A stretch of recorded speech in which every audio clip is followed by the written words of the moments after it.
Nenhuma empresa vai te salvar do burnout. Você acredita mesmo que uma empresa, ainda que siga os protocolos determinados pelo governo e pela justiça, vai conseguir te salvar do burnout? O que é burnout? O que é a NR1? O que ela representa? Essas e mais outras questões nós vamos abordar e pensar aqui nesse vídeo, porque é o que vocês têm me pedido bastante, inclusive me pediram lá na outra rede para falar. E a gente vai destrinchar um pouquinho o que é o burnout, o que é a NR1, qual é a obrigação da empresa, como que isso pode funcionar de fato. Se você tem interesse nesse assunto, já passou por um burnout, conhece alguém que já passou, comenta aqui sobre isso. Se você não me segue ainda, me segue e ativa o sininho para receber mais vídeos sobre mais diversos assuntos dentro da psicanálise e da saúde mental. Tem sugestão? Quer falar algum assunto? Quer saber de algum assunto? Comenta aqui também que a gente fala. Então, não se esqueça de se inscrever e ativar o sininho. Meu nome é Poliene Rieger, eu sou pesquisadora e sou professora, psicóloga e psicanalista. E eu tenho um canal aqui para falar com vocês sobre questões do cotidiano, sobre os mais diversos assuntos da nossa cultura, da clínica, sob a perspectiva da psicanálise e da neurociência. Bom, vamos falar um pouquinho sobre o assunto e nós vamos iniciar esse assunto falando primeiro sobre o burnout.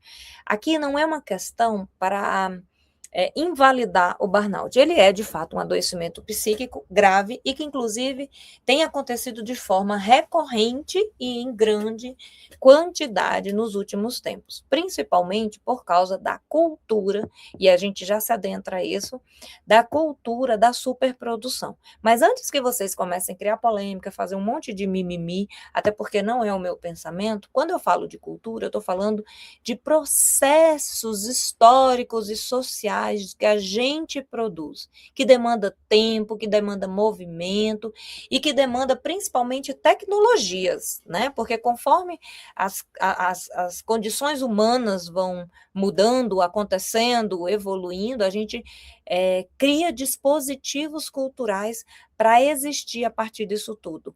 Ou a cultura vem e essas tecnologias a partir daquilo que a gente vai criando e a gente vai se adaptando, tá?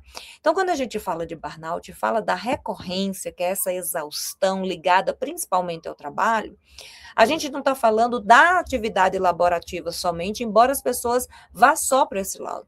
O burnout, que é um adoecimento psíquico, que está vinculado à atividade laborativa, ao trabalho do sujeito, coloca como se o fato do sujeito trabalhar e trabalhar muito em condições inadequadas, ele acaba vindo para o adoecimento. Mas aqui a gente tem uma questão importante. Por que eu coloquei para vocês que nenhuma empresa vai te salvar do burnout?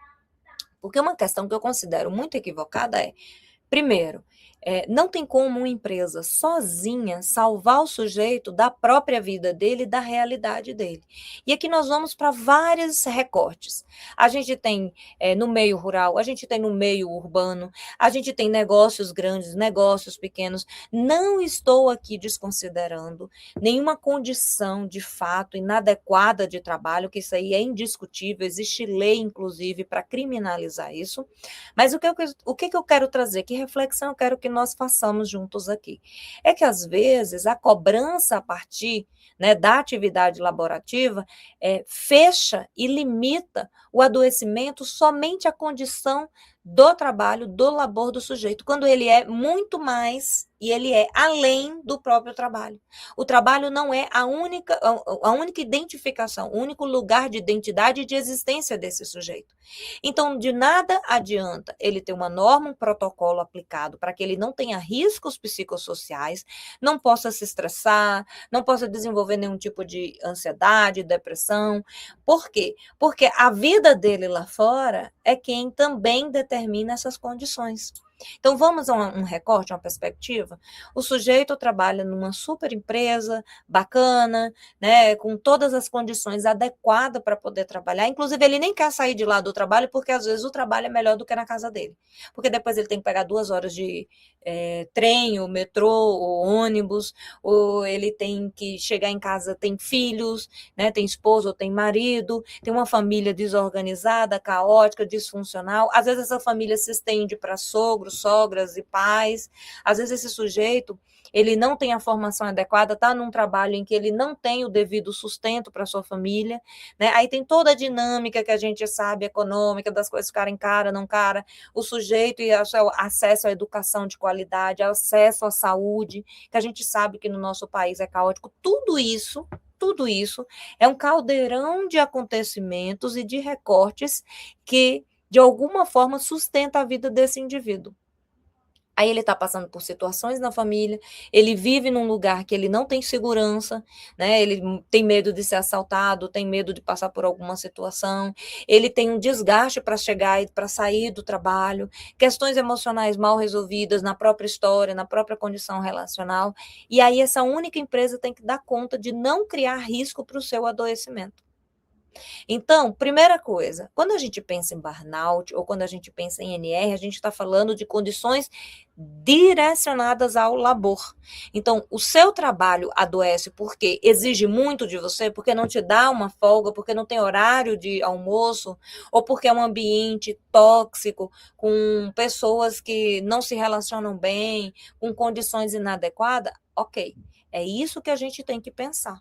É um lugar em que o sujeito não consegue trabalhar por condições inadequadas. Mais do que isso, é inviável e impossível, porque a empresa não tem como salvar o sujeito dele mesmo, da vida dele, das condições existenciais que o cercam.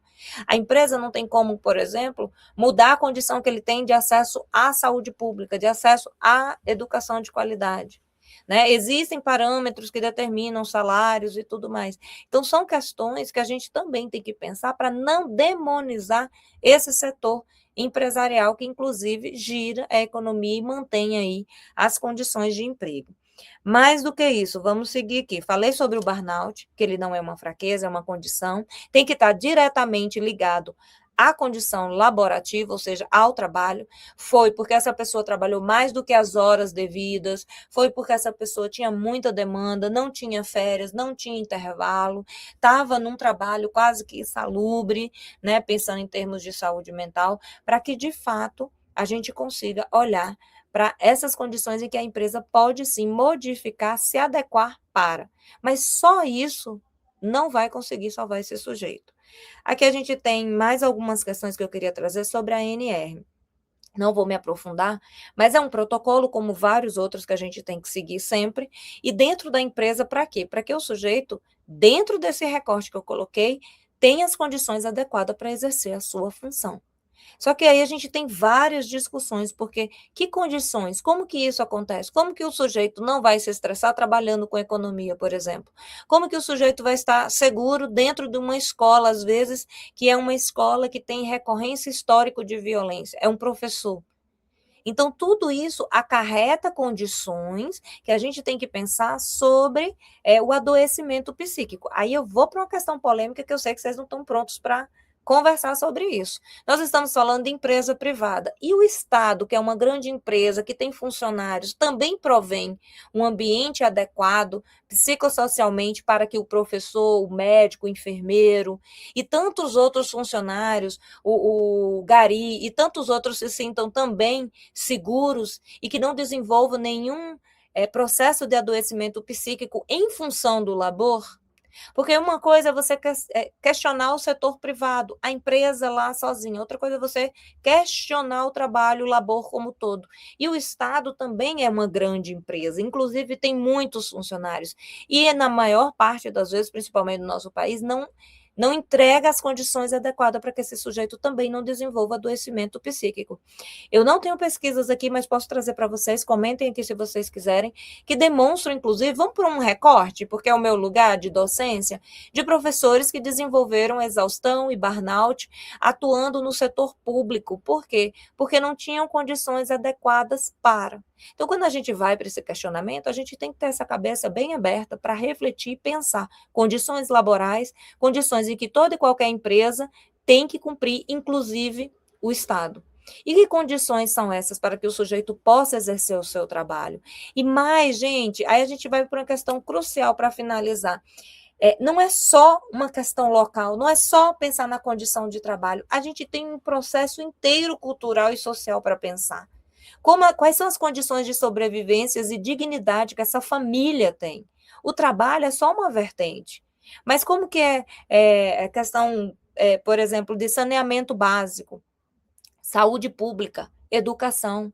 Hoje, no nosso país, a maior parte das pessoas, para ter um mínimo de acesso à educação de qualidade, saúde de qualidade, tem que pagar. Quantas pessoas têm condição para isso? Então, são essas questões que vão adoecer, são essas questões que vão criando risco, são essas questões culturais, sociais e históricas que adoecem o sujeito.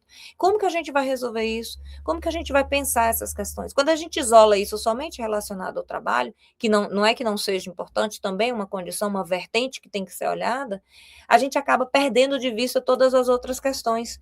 E a gente perde de vista no discurso como que a gente pode, de fato, fazer alguma coisa para que o sujeito lide ou melhore as suas condições existenciais para não chegar no adoecimento psíquico que tem sido cada vez mais grave, que tem trazido números, né, gritantes aí de adoecimento mental. Não à toa a saúde mental está tão em alta, está sendo tão falada, estão sendo desenvolvidas diversas formas do sujeito lidar com essa condição existencial, com essa condição de saúde mental, exatamente por quê? Porque ele tem que criar alternativas, principalmente em lugares em que o próprio meio não lhe dá essas alternativas. Então, o trabalho, ó, é só uma vertente, é só um lugar que pode ser trabalhado, não perdendo de vista que, para além de só o setor privado, a gente também tem todo o setor público que não dá condições nenhuma para a maior parte desses funcionários poderem trabalhar. Então, a gente tem uma questão muito profunda que num vídeo de 10, 15 minutos a gente não conseguiria abordar, tá? Então, quando as pessoas ficam me pedindo, fala sobre a NR, fala o burnout, eu não consigo, não sei olhar por outra perspectiva, senão por essa de que as pessoas estão colocando uma expectativa muito grande de que esse sujeito vai parar de adoecer, que os índices de adoecimento vão diminuir se a empresa XYZ mudar, então, o ambiente de trabalho, diminuir horas de trabalho, criar condições para que o sujeito ele se sinta melhor, bem naquele trabalho. Quando existe toda uma vida, todo um processo histórico e cultural, também levando esse sujeito ao adoecimento. Como que se muda a cultura? Essa é a nossa questão. Como a gente intervém a partir da cultura? Como que a gente, de fato, cria para o sujeito um ambiente que crie condições para que ele exista de forma digna e de forma saudável, né? Então, é nessa perspectiva, talvez, que tem que se direcionar os nossos questionamentos.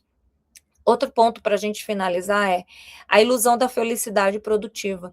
Nos venderam a ideia de que produzir para ter a casa própria, para ter o carro X, para fazer a viagem tal, igual todo mundo faz na internet, é felicidade. E as pessoas perdem de vista isso. Só que aqui é uma questão que eu nem vou me aprofundar muito, por quê? Porque isso está atrelado à educação, à informação, né? Então, quem controla a narrativa, quem diz que é dentro da sociedade, é que leva a manada toda. E as pessoas, ela dentro da sua subjetividade, da sua condição de vida, tem que começar a pensar, a refletir. E isso só acontece a partir de uma educação de qualidade. Então, esse negócio de que existe uma felicidade, que ela está em algum lugar e que todos nós devemos buscá-las, inclusive a mesma felicidade, é que também adoece. Porque o sujeito vai passar o resto da vida performando uma vida, né, performando um ideal de vida, buscando o carro do sonho, a casa dos sonhos, as viagens do sonho, que às vezes nem faz parte da realidade da condição daquele sujeito. Então, a gente tem muitas questões profundas, muitas questões que devem ser pensadas antes mesmo de pensar que um simples protocolo, que uma simples medida vai resolver todo esse caos que é a própria sociedade e a cultura da alta performance, da produção excessiva, para chegar em um lugar de felicidade que às vezes o sujeito nem tem consciência. Então, assim, por que ele produz tanto? Por que ele busca tanto? Que felicidade é essa? E o trabalho, como um desses processos, dessa vertente. Porque se a gente parar para pensar, minha gente, Freud já dizia, o trabalho também é um meio de sublimação. E é sublimação quando o sujeito consegue descarregar essa energia. Mas quando ele vira essa loucura toda caótica, é que ele adoece o sujeito, tá?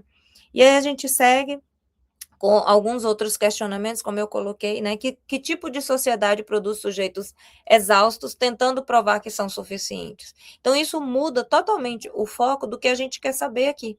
E se você acredita né? Porque aqui nós somos abertos a todas as opiniões. Aqui é uma colocação, uma reflexão para provocar vocês um pouco. Mas se vocês acreditam que a empresa pode salvar ou não pode salvar, tem esse papel ou não tem esse papel, comenta aqui, quero saber a opinião de vocês a respeito disso. Afinal, todos nós em algum momento passamos por um adoecimento psíquico, pelo próprio burnout ou por condições em que a gente acreditou que o trabalho fosse a única causa do nosso sofrimento e do nosso adoecimento. Comenta aqui o que você acha da NR, do burnout, qual a sua opinião. Te vejo no próximo vídeo.